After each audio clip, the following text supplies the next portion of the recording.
హరే కృష్ణ భక్తులందరికీ స్వాగతం. ఇవాళ భగవద్గీత క్లాస్కి ప్రార్థనతో మొదలు పెడతాము. అందరూ కూడా ప్రార్థించండి నాతో పాటు. దయచేసి వీడియో ఆన్ చేసి క్లాస్ వినండి ప్లీజ్. ఓం నమో భగవతే వాసుదేవాయ. ఓం నమో భగవతే వాసుదేవాయ. ఓం నమో భగవతే వాసుదేవాయ. ఓం అజ్ఞానతిమిరాంధస్య జ్ఞానాంజనశలాకయా చక్షురున్మిళితం येन తస్మై శ్రీగురవే నమః. నమో ఓం విష్ణుపాదాయ కృష్ణప్రేష్ఠాయ భూతలే శ్రీమతే భక్తివేదాంత స్వామిన్నితి నామినే. నమస్తే సారస్వతే దేవే గౌరవాణీ ప్రచారిణే निर्विशेषशून्यवादी पाश्चात्यदेशतारिणे. जय श्री कृष्ण चैतन्य प्रभु नित्यानंद श्री अद्वैत गदाधर श्रीवासादि गौर भक्त वृंद. हरे कृष्ण कृष्ण कृष्ण हरे हरे. हरे राम राम राम हरे हरे. హరే కృష్ణ భక్తులందరికీ స్వాగతం ఇవాళ భగవద్గీత క్లాస్కి. సో మనము 17వ అధ్యాయము చర్చిస్తున్నాము, శ్రద్ధాత్రయ విభాగ యోగము. సో ఈ అధ్యాయంలో ప్రత్యేకంగా త్రివిధా భవతి శ్రద్ధ అని భగవంతుడు చెప్తారు. 3 రకాల శ్రద్ధలు ఉంటాయి: సాత్విక శ్రద్ధ, రాజసిక శ్రద్ధ మరియు తామసిక శ్రద్ధ. దీని గురించి మొత్తం డీటెయిల్గా ఎక్స్ప్లెయిన్ చేస్తారు. మరియు ఇవాళ మనము 3వ మరియు 4వ శ్లోకం చూడబోతున్నాము. దయచేసి చదవాలనుకునే వాళ్ళు హ్యాండ్ రేస్ చేయొచ్చు. I will display it on the screen.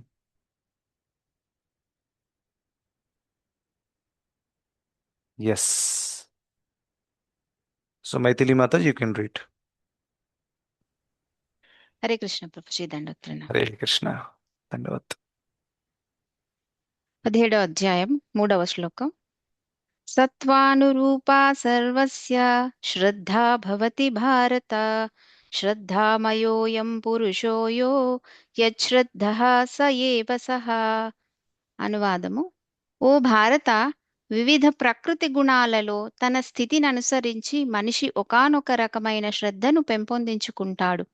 తాను పొందిన గుణాలను బట్టే జీవుడు ఒక ప్రత్యేకమైన శ్రద్ధను కలిగిన వానిగా చెప్పబడతాడు. ఎస్. 14th. నాలుగవ సారీ, శ్లోకం. 4th శ్లోకం. యా. యజంతే సాత్వికా దేవాన్ యక్ష రక్షాంసి రాజసాః, ప్రేతాన్ భూతగణాంశ్చాన్యే యజంతే తామసా జనాః. అనువాదము: సత్వగుణంలో ఉన్న మనుషులు దేవతలను పూజిస్తారు, రజోగుణంలో ఉన్నవారు రాక్షసులను పూజిస్తారు, తమోగుణంలో ఉన్నవారు భూత ప్రేతాలను పూజిస్తారు. హరే కృష్ణ ప్రభుజీ, దండోత్తరం. Hare Krishna, thank you.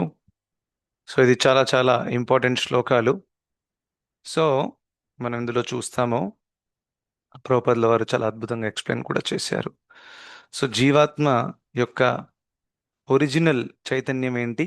విశుద్ధ సత్వం. ఇది గుర్తుపెట్టుకోండి. సో బేసిక్గా ఏంటంటే రజోగుణం, సత్వగుణం మరియు తమోగుణం, ఈ మూడు కూడా ఇవి వేరే వేరే లెవెల్స్లో ఉండే కలుషితములే భౌతిక జగత్తులో. ఎందుకంటే ఒరిజినల్గా జీవాత్మ సత్వగుణము కాదు, రజోగుణము కాదు, మరియు తమోగుణం కూడా కాదు. ఆల్దో ఈ మూడింట్లో సత్వగుణం చాలా అనుకూలం, జీవాత్మకి చాలా దగ్గర అనమాట. కానీ సత్వగుణం కూడా భౌతికమైన గుణమే. భగవంతుడు చాలా చాలా క్లియర్గా ఎక్స్ప్లెయిన్ చేశారు కూడా. 14th చాప్టర్లో చూసాము, సత్వంలో ఉండేవాడు కూడా బంధింపబడతాడు భౌతిక జగత్తులో. ఆ, ఎలా బంధింపబడతాడు? హ్యాపీనెస్ అనేటటువంటి ఒక కాన్షియస్నెస్లో తను బంధింపబడతాడు. బికాస్ సత్వగుణంలో ఉండేవారు ఆ, చాలా క్లారిటీ ఉంటుంది లైఫ్లో, భౌతికంగా అండ్ ఆధ్యాత్మికంగా కూడా వాళ్ళు ఖచ్చితంగా క్లారిటీ ఉంటుంది. కానీ ఆ క్లారిటీ వల్ల వాళ్ళు అనుకుంటారు, నేను ఇలాగే సాత్వికంగా జీవిస్తూ ఇదే లోకంలో హాయిగా ఉండొచ్చు అనేటటువంటి ఫీలింగ్ వాళ్ళకి కలుగుతుంది. So that is a problem, because ఈ లోకంలో ఎవరు కూడా హాయిగా ఉండరాదు. మీరెంత మంచివారైనా, మీరెంత పవర్ఫుల్ అయినా ఆ, మీరు హాయిగా ఉండరాదు. సో ఈ లోకము తన ఆటలను తను ఆడిస్తుంది. సో అందుకనే కాల ప్రభావం వల్ల అందరూ కూడా అనేక ఆది భౌతిక, ఆది దైవిక, ఆధ్యాత్మిక దుఃఖాలను పొందుతారు. ఇక్కడ ఎవరు హాయిగా ఉండరు. సో హాయిగా ఉంటాను అనేటటువంటి ఆ ఆ ఫీలింగ్ ఏదైతే ఉందో అది కరెక్ట్ కాదు. ఎందుకంటే ఇక్కడ హాయిగా ఉండరాదు. సో ఆ విధంగా తను బంధింపబడ్డాడు అన్నమాట. కానీ ఇది మీరు కంపేర్ చేయండి ఒక డివోటీతో. ఒక డివోటీ ఎప్పుడు కూడా అనుకోడు నేను ఈ భౌతిక జగత్తులో హాయిగా ఉంటాను, నాకు మంచి ఫ్యామిలీ ఉంది, పిల్లలు చెప్పిన మాట వింటున్నారు, ఇంకా హస్బెండ్ అయితే యుధిష్ఠిర్ మహారాజ్ లాగా ఉన్నారు.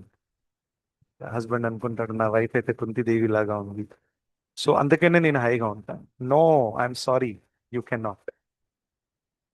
మీ హస్బెండ్ యుధిష్ఠిర్ మహారాజ్ లాగా ఉన్నా, మీ వైఫ్ కుంతిదేవి లాగా ఉన్నా, మీ పిల్లలు ప్రహ్లాదుడు ధ్రువుడి లాగా ఉన్నా, మీరు ఈ లోకంలో హాయిగా ఉండదా?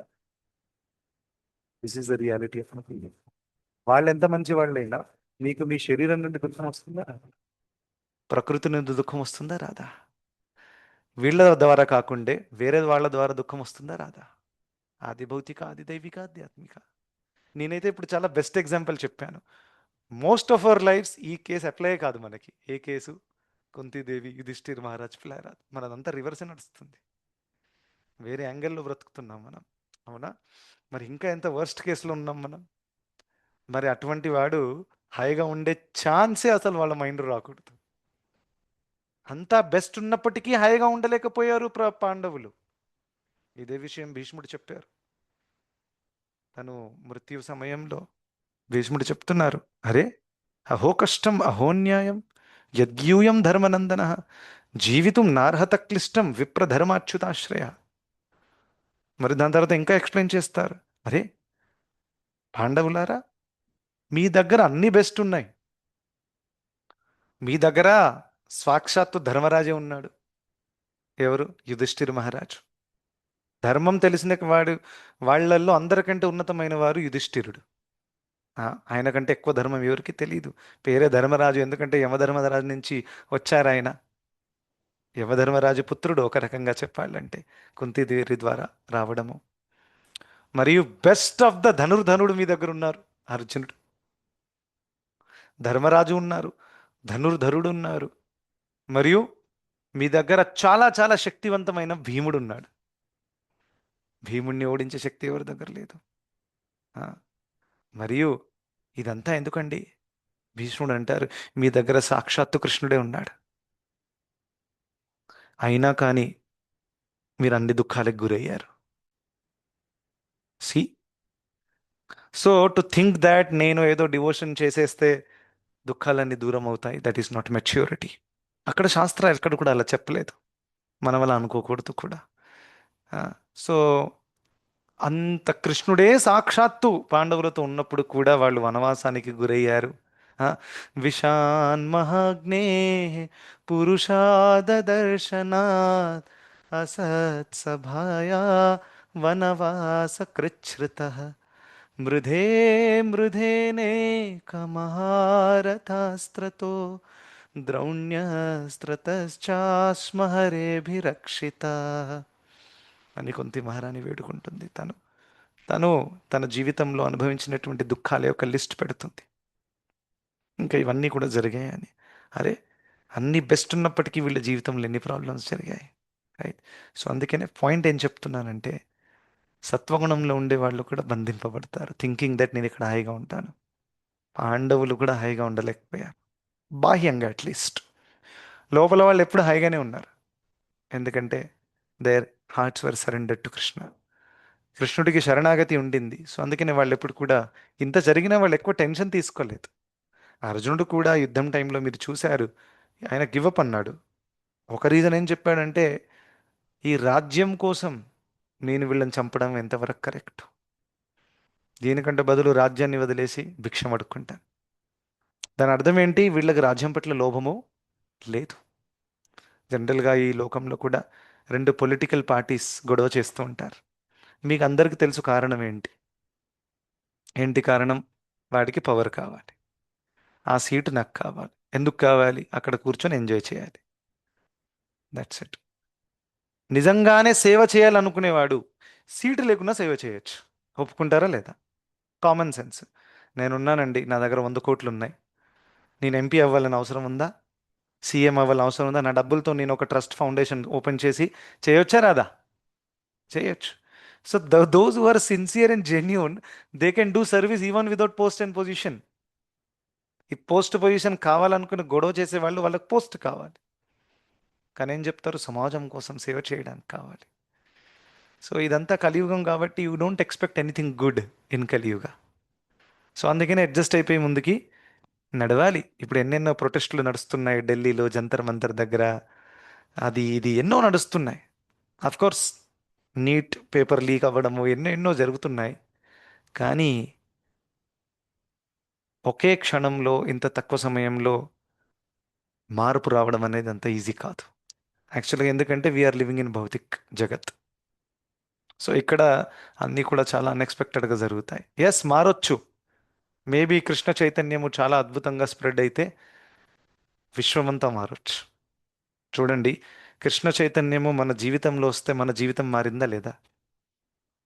మనం ఉన్నత స్థాయికి వచ్చామా లేదా? మరి ఈ కృష్ణ చైతన్యమే ప్రతి ఒక్క ఊరిలో, ప్రతి ఒక్క గల్లీలో చేరిందనుకోండి, అప్పుడు భారతదేశం కూడా కంప్లీట్గా మారిపోతుంది. తన ఒరిజినల్ స్టేట్కి వచ్చేస్తుంది. ఈ ఒక్క ఆశే ఉంది నిజంగా చెప్పాలంటే. వేరే ఎవరు ఏది జరిగినా కానీ ఎప్పుడు ప్రాబ్లమ్స్ ఉంటాయి. సో అందుకనే ఎక్కువ ఊహ మనం పెట్టుకోకూడదు. ఈ లోకం మారుతుంది, గవర్నమెంట్లు మారుతారు, అంత బాగా జరుగుతుంది, మనల్ని మంచిగా చూసుకుంటారు, అదంతా జరగదండి. ఐఎమ్ సారీ, ఇది భౌతిక జగత్తు. ఒకే కేసులో జరగచ్చు. ఒకవేళ కృష్ణ చైతన్యము వైడ్ స్ప్రెడ్ అయిపోయింది, లీడర్స్ అందరూ కూడా కృష్ణ చైతన్యంలో ఉన్నారనుకోండి, అప్పుడు imagine prime minister is chanting 16 rounds, is doing aarti, attending Bhagavad Gita class. మన Telangana chief minister is doing మంగళారతి. ఎగ్జాంపుల్, 4 రెగ్యులేటరీ ప్రిన్సిపల్స్ ఫాలో చేస్తున్నారు అనుకోండి. ఆ, ఒక గురువు అండలో ఉండి లైఫ్ వేరుగా ఉంటుంది. అండ్ దేర్ ఫోర్ శాస్త్రాల్లో యుధిష్ఠిర్ మహారాజ్ యొక్క రాజ్యం గురించి వర్ణన వస్తుంది భాగవతంలో. ఇంకా ఆ వర్ణన ఎలా ఉందంటే, ఆయన రాజ్యంలో ఎవరికి కూడా రోగం రావట్లేదు, రోగాలే లేవు. ఆయన రాజ్యంలో ఎప్పుడు కూడా అకాల వానలు, అకాల ఎండలు లేవు. ఎక్కువ చలి, ఎక్కువ ఎండ, ఎక్కువ వాన లేదు. అంతా ఎంత అయితే అవసరమో అంతుంది. ఆయన రాజ్యంలో పంట పొలాలు చాలా చాలా పుష్కలంగా పండుతున్నాయి. ఎవరికి ఏదీ కూడా తక్కువ లేదు. ఇదంతా ఎలా జరిగింది? ఎందుకంటే యుధిష్ఠిర్ మహారాజ్ లాంటి శుద్ధ భక్తుడు రాజ్యాన్ని పరిపాలిస్తున్నాడు కాబట్టి ప్రకృతి కూడా దండవత్ ప్రణామం చేస్తుంది.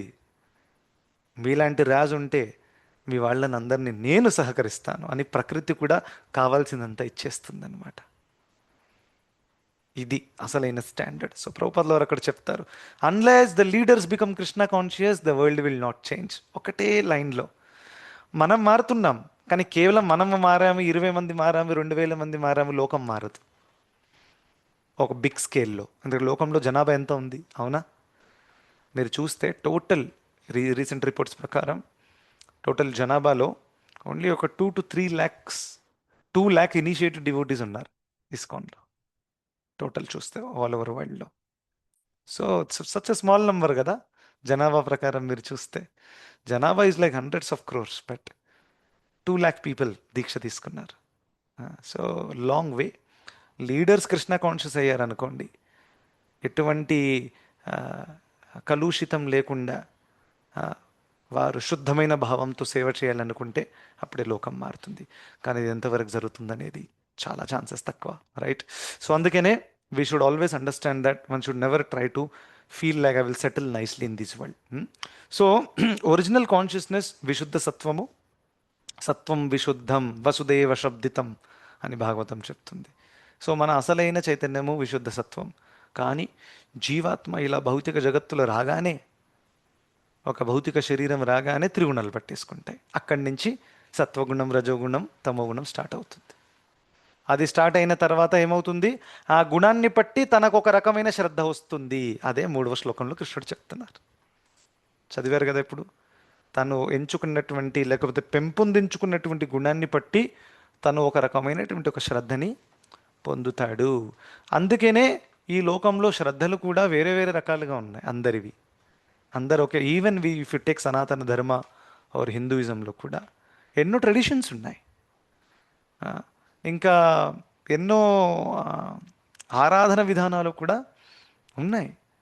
సో ఎందుకంటే గుణ ప్రభావం. ఫర్ ఎగ్జాంపుల్, అదే సనాతన ధర్మంలో దేవి దేవతల ఆరాధన చేసి భౌతికమైన లాభం పొందడానికి ఎంతోమంది ఎన్నో ఆరాధన చేస్తూ ఉంటారు. కొన్ని మందిరాలలో రెగ్యులర్గా యజ్ఞాలు హోమాలు చేస్తూ ఉంటారు. అవునా? సో అక్కడికి వచ్చి మీరు డబ్బులు కట్టి ఈ పేరు మీద యజ్ఞం చేయాలి, ఆ పేరు మీద హోమం చేయాలి, సో దట్ వాడికి జాబ్ వస్తుంది, లేకపోతే అమెరికాలో వీసా దొరుకుతుంది. వీసా బాలాజీ టెంపుల్ కూడా ఉంది హైదరాబాద్లో. So many things are there. సో ఇదొక రకమైన ఆరాధన కూడా ఉంది. వేరేది అసలు శాస్త్రరహితమైనటువంటి ఆరాధన కూడా ఉంది. ఇంకా శుద్ధ భక్తి కూడా ఉంది. శుద్ధ భక్తులు కూడా ఉన్నారు ఈ లోకంలో. రైట్. సో ఇలా అనేక రకాల ఆరాధనలు ఎందుకు ఉన్నాయంటే అందరూ వేరే వేరే గుణాలలో ఉన్నారు కాబట్టి. ఓకే. ఇప్పుడు ఒక వ్యక్తి గుణం మారే అవకాశం ఉందా? త్రిగుణాలలో ఉన్నారు. ఫర్ ఎగ్జాంపుల్, ఒక వ్యక్తి పూర్తిగా తామసిక ప్రభావంలో ఉన్నారు. హ్మ్. మరి అది మారే అవకాశం ఉందా? ఎవరు చెప్తారు? ఒకవేళ ఉంటే ఎలా మారుతారు? ఎస్ ప్రభుజీ, మారొచ్చు. మారొచ్చా? ఓకే. ఎలా? ఒక గురువు శరణాగతి తీసుకొని వాళ్ళు చెప్పిన మార్గంలో నడిస్తే మారే ఛాన్స్ ఉందని మీరు ఆల్రెడీ సెకండ్ శ్లోకాలో ఐ థింక్ మీరు చెప్పారు ప్రభుజీ. ఎస్, ఇదే. అది ప్రభుపాదుల వారు చెప్పారు యాక్చువల్గా. సో నేను రిపీట్ చేశాను. సో చాలా అద్భుతంగా మీరు గుర్తుపెట్టుకున్నారు. Really appreciate. ఎప్పుడైతే మన జీవితంలో ఒక గురువు వస్తారో, ఒక వ్యక్తి జీవితంలో గురువు వస్తారో, మీకు కేవలం గురువు రావడమే కాదు, ఈ వ్యక్తి కూడా కొంచెం శరణాగతి భావం, కొంచెం అంటున్నాను ఎందుకంటే టు బిగిన్ విత్. ఒక వ్యక్తి చూడండి, స్టార్టింగ్లో శ్రీల ప్రభుపాదుల వారి పట్ల మనకు అంత శరణాగతి లేకపోవచ్చు, అవునా? ఎవరు అయినా ఓకే, కొంచెం ఉండింది. కానీ ఇప్పుడు 3-4 సంవత్సరాల తర్వాత మనకు ఎంత ఉంది? అసలు ఎంత కృతజ్ఞత ఉంది ఆయన పట్ల. ఎందుకంటే ఒక వ్యక్తి గురించి తెలుసుకుంటేనే అప్పుడు మీకు ఆ ఇన్స్పిరేషన్ కూడా వస్తుందన్నమాట. సో ఆ విధంగా ఒక గురువు పట్ల ఒక వ్యక్తి కొంచెము ఆకర్షణ చూపించిన ఏమవుతుంది? ఆ వ్యక్తి జీవితం మారిపోతుంది. ఈ విషయాన్ని కపిలముని దేహౌతికి చెప్తారు. ప్రసంగమజరం పాశం ఆత్మనః కవయో విదుః స ఏవ సాధుషు కృతో మోక్షద్వారమపావృతం అని చెప్పారు. అయితే కపిలముని ఏం చెప్తున్నారంటే, ఈ లోకంలో ఒక వ్యక్తి పట్ల ఆసక్తి ఉండడం చాలా చాలా బంధించేటటువంటి విషయం. ఇది అందరికీ తెలుసు. మీకు మీ పిల్లల పట్ల ఆసక్తి ఉంది, భార్య పట్ల ఆసక్తి ఉంది, భర్త పట్ల ఆసక్తి ఉంది. ఇది చాలా బంధించే విషయం, మనందరికీ తెలుసు. ఈ ఆసక్తులు మనల్ని పదే పదే పునరపి జననం పునరపి మరణం తిప్పుతూ ఉంటాయి. కానీ ఇదే ఆసక్తి, ఇదే అటాచ్మెంట్ కనుక ఒక వైష్ణవుడి పట్ల ఉంటే, ఒక భక్తుడి పట్ల ఉంటే, భక్తుడు భక్తురాలు ఉంటే గనక ఈ అటాచ్మెంట్ అనేది మనల్ని బంధన కాదు, ఉన్న బంధనలన్నీ కూడా తీసేస్తుంది. ఎంత అద్భుతమైన విషయం చూడండి. స ఏవ సాధుషు కృతో, అదే ఆకర్షణ సాధువుల పట్ల ఉంటే ఏమవుతుంది? మోక్ష ద్వారం అపావృతం, మోక్షానికి ద్వారాలు తెరుచుకుంటాయి. సో అందుకనే వైష్ణవుల పట్ల, భక్తుల పట్ల, సాధువుల పట్ల మనకి ఆకర్షణ ఉండాలి. జనరల్గా ఈ లోకంలో సల్మాన్ ఖాన్ పట్ల, మహేష్ బాబు పట్ల, ఆ, వేరే వేరే హీరో ఐశ్వర్య రాయ్, వీళ్ళ పట్ల ఆకర్షణ చాలా ఉంటుంది. ఎందుకంటే చాలా వాళ్ళ ఆకర్షణీయంగా ఉన్నారు. ఇంకా వాళ్ళు ఎక్కడైనా బయట కనిపిస్తే జనాలు అయితే ప్రాణం పోయినా పర్వాలేదు కానీ వాళ్ళతో ఒక సెల్ఫీ తీసుకోవాలి, అలా ఉంటుంది. అటువంటి ఆకర్షణ చాలా బంధిస్తుంది మనల్ని. ఆ, కానీ అదే ఆకర్షణ కనుక ఒక సాధువు పట్ల ఉందనుకోండి, అది ఉద్ధరిస్తుంది. కానీ ఆ ఆకర్షణ భౌతిక ఆకర్షణ కాకూడదు. ఒక సాధువు పట్ల నాకు భౌతిక ఆకర్షణ ఉందనుకోండి, వావ్, ఈ ప్రభుజీ ఎంత బాగా పాడతారంటే సూపర్, అందుకే నా ఆకర్షణ ఉంది అంటే, మీకు ఆకర్షణ ఉన్నది గొంతు పట్ల, వాయిస్ పట్ల, సింగింగ్ ఎబిలిటీ పట్ల. గొంతు, వాయిస్, సింగింగ్ ఎబిలిటీ అంతా కూడా భౌతికం. ఒకవేళ ఈ ఆకర్షణ కలిగిందనుకోండి, దీనివల్ల ఎక్కువ లాభం ఉండదు, సుకృతి దక్కొచ్చు. ఎందుకంటే ఆయన భక్తుడు కాబట్టి, ఆయన సాంగ్ ఏదో ఒక రకంగా ఆకర్షితులు అయ్యారు కాబట్టి ఏదో కొంత సుకృతి దక్కుతుంది. అవునా కదా? మన పిల్లల్ని మనం తీసుకెళ్తాం సాధువుల దగ్గరికి, వాడేమో అటు ఇటు చూస్తుంటాడు, వాడికి తెలియదు సాధువు విలువ. చిన్నపిల్లలు అటు ఇటు చూస్తుంటారు, ఏ కాళ్ళు మొక్కు కాళ్ళు మొక్కు, సరే సరే అని అంటారు. అవునా? సో ఏం జరిగింది? తనకి సుకృతి దక్కింది, ఒక గొప్ప భక్తుడి యొక్క కాళ్ళ మీద పడ్డాడు కాబట్టి. ఆ సుకృతి వల్ల ఏదో ఒక రోజు ఈయన కూడా భక్తుడు అవుతాడు. రైట్? కానీ ఆకర్షణ ఆధ్యాత్మికంగా ఉండాలి. This is very very important. So ఒక వ్యక్తి నాకు చెప్తున్నారు, నేను నితాయ్ సేవిని మాతాజీ క్లాసెస్ రోజు వింటాను అని. I say that's very nice. So మీకు ఏం నచ్చుతుంది ఆ క్లాసెస్లలో అని నేను అడిగాను. ఆ, మళ్ళీ ఆయన ప్రభుజీ అనమాట, మాతాజీ కూడా కాదు. సో ఆయన అన్నారు, ఆవిడ వాయిస్ నాకు చాలా నచ్చుతుంది ప్రభుజీ అని అన్నాడు. హరి. సో నేను అనుకున్నాను, అరే వాయిస్ కోసం మనం వినేది, అవునా? రియలీ క్లాస్లో ఏం పాయింట్ నచ్చింది అని అంటే వాయిస్ నచ్చింది అని చెప్తున్నాడు. అరే, సో ఇది ఉన్నతమైన అండర్స్టాండింగ్ కాదు, భౌతిక ఆకర్షణ. రైట్? వాయిస్ ఏంటి? వాయిస్లో ఏముంది చెప్పండి? ఆ? అంటే వాయిస్ మంచిగా లేని వాళ్ళు శుద్ధ భక్తులు కాదా, లేకపోతే వాళ్ళు మంచి పాయింట్స్ చెప్పట్లేరా? Yes or no? We need to understand that. ఇప్పుడు ప్రణానంద ప్రభు వచ్చారు రీసెంట్గా కొత్తపేటలో. ఆ, సో జనాలు ఇలా కుప్పకులు పడిపోయారు ఆయన మీద అందరూ కూడా. సో మేమందరం ఒక చైన్ ఫామ్ చేసి ఇలా పట్టుకున్నాం, ఫెన్సింగ్ చేశాం. సో చాలామందికి ఆయనతో ఫోటో దిగితే నేను స్టేటస్లో పెట్టుకోవచ్చు, నేను కూడా ఫేమస్ అయిపోతాను, ఎందుకంటే ఇంత ఫేమస్ వ్యక్తిని నేను కలిశాను చూడండి అనేటటువంటి భావంతో వస్తున్నారు చాలామంది. ఇంకా కొంతమంది సిన్సియర్ భావంతో కూడా వస్తున్నారు. ఇంకా కొంతమంది చాలా సిన్సియర్ భావంలో ఉన్నారు, వాళ్ళు దూరంగానే ఉన్నారు, ఆ ప్రభు దర్శనమే నాకు చాలు అని. అవునా? ఎందుకంటే ఆశీర్వాదం కేవలం దగ్గరికి వెళ్తేనే దక్కుతుంది అని కాదు, ఇది wrong understanding. Actually if you pray intensely, ఆ sadhu will bless you from far away also. ప్రభుపాదుల వారు వారి గురుగారిని ఎన్నిసార్లు కలిశారు? ప్రభుపాదుల వారు చెప్పారు, not even more than 10 times. 10 సార్ల కంటే తక్కువే కలిశారు పూర్తి జీవన కాలంలో. కానీ ఆయన చేసిన పని చూడండి, ఆయన చేసిన సేవ చూడండి. ఆ? ఇంకా ఎంతోమంది భక్తి సిద్ధాంత సరస్వతి ఠాకూర్ల వారి శిష్యులు రేయింబగళ్ళు ఆయనతో పాటు పర్సనల్ సేవకులుగా ఉన్నారు. అవునా? సో దగ్గరగా ఉండే వాళ్ళే మంచి కృపని పొందినట్టు మనం అలా అనుకోరాదు. ప్రభుపాదుల వారు దూరం ఉన్నా కానీ, ఎందుకంటే గృహస్థులు కదా, గృహస్థులు ఉన్నందువల్ల బిజినెస్, బాంబేలో ఉన్నారు, అలహాబాద్లో ఉన్నారు, ఎన్నో తిరిగారు ప్రభుపాదుల వారు, కోల్కతాలో ఉన్నారు, పిల్లల పెళ్ళిళ్ళు చేయించాలి, భార్య సపోర్టివ్గా లేదు, లైఫ్ అంతా కూడా చాలా కాంప్లికేటెడ్గా ఉంది ప్రభుపాదుల వారిది గృహస్థాశ్రమంలో. It was never easy, because ఇంట్లో ఉండే గృహిణి సపోర్ట్ చేయకపోతే చాలా కాంప్లికేట్ అవుతుంది. సో అది ఉన్నప్పటికీ ప్రభుపాదుల వారు కంటిన్యూ చేశారు. సో అందుకనే ఇవన్నీ కూడా చాలా ఇంపార్టెంట్. సో అలా ఆ, ఒక ఆధ్యాత్మిక గురువు శరణాన్ని తీసుకుంటే గుణం మారచ్చు. Is it clear to everyone? Now 4వ శ్లోకంలో ఒక అద్భుతమైన విషయం చెప్పారు. అదేంటంటే సత్వగుణంలో ఉండేవాళ్ళు దేవి దేవతలను ఆరాధిస్తారు, రజోగుణంలో ఉండేవారు రాక్షసులను యక్షులను ఆరాధిస్తారు. What is that? యక్ష రక్షాంసి రాజసహ అని చెప్పారు. ఇంకా ప్రేతాన్ భూతగణాన్ అంటే తమో గుణంలో ఉండేవాళ్ళు భూత ప్రేతాలను ఆరాధిస్తారు. సో ఇది చాలా జనరల్గా చెప్పారు, ఎందుకంటే మీరు వేరియేషన్స్ చూడొచ్చు. ఇది జెనరిక్ అండర్స్టాండింగ్. జెనరిక్ అంటే ఇది సాధారణమైన అండర్స్టాండింగ్. ఫర్ ఎగ్జాంపుల్, హిరణ్యకశ్యపుడు రాక్షసుడు, తో ఆబ్వియస్గా తను సత్వగుణంలో లేడు, ఎందుకంటే రాక్షసులు అంటేనే రజస్తమో గుణంలో ఉంటారు, దేవి దేవతలు సత్వగుణంలో ఉంటారు. కానీ మీరు చూడొచ్చు, ఎప్పుడెప్పుడు దేవి దేవతలు కూడా నిమ్నగైన గుణాలకు ప్రభావితులవుతారు. Yes or no? ఇంకా రాక్షసులు కూడా దేవతలను ఆరాధిస్తారు, లైక్ బ్రహ్మదేవుడిని ఆరాధిస్తారు. ఎవరు ఆరాధించారు? హిరణ్యకశ్యపుడు. అరే, మరి రాక్షసులు రజోగుణంలో ఉండేవాళ్ళు రాక్షసులను ఆరాధిస్తారు కదా, మరి ఈయన బ్రహ్మదేవుడిని ఆరాధించారని మీరు అనుకోకూడదు. ఎందుకంటే ఇది జనరల్ అండర్స్టాండింగ్ చెప్పారు, కానీ ఇలా వేరియేషన్స్ ఎలా వస్తాయి తెలుసా? మీరు ఎవరిని ఆరాధిస్తున్నారు అనేది అంత ఇంపార్టెంట్ కాదు, మీరు ఏ భావంతో ఆరాధిస్తున్నారు అనేది నిర్ణయిస్తుంది మీరు ఏ గుణంలో ఉన్నారనేది. అవునా? ఇప్పుడు బ్రహ్మదేవుడు ఉన్నారు, హిరణ్యకశ్యపుడు బ్రహ్మదేవుడిని ఆరాధించాడు. సో బికాస్ బ్రహ్మదేవుడిని ఆరాధించారు కాబట్టి హిరణ్యకశిపుడు కశ్యపుడు సత్వగుణంలో చెప్పొచ్చా? చెప్పరా?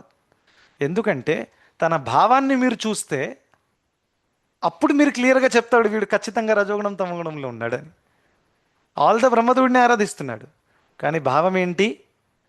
నాకు పవర్ కావాలి, నాకు అమృతత్వం కావాలి, బేసిక్గా నాకు మృత్యు లేనటువంటి జీవితం కావాలి. ఎందుకు?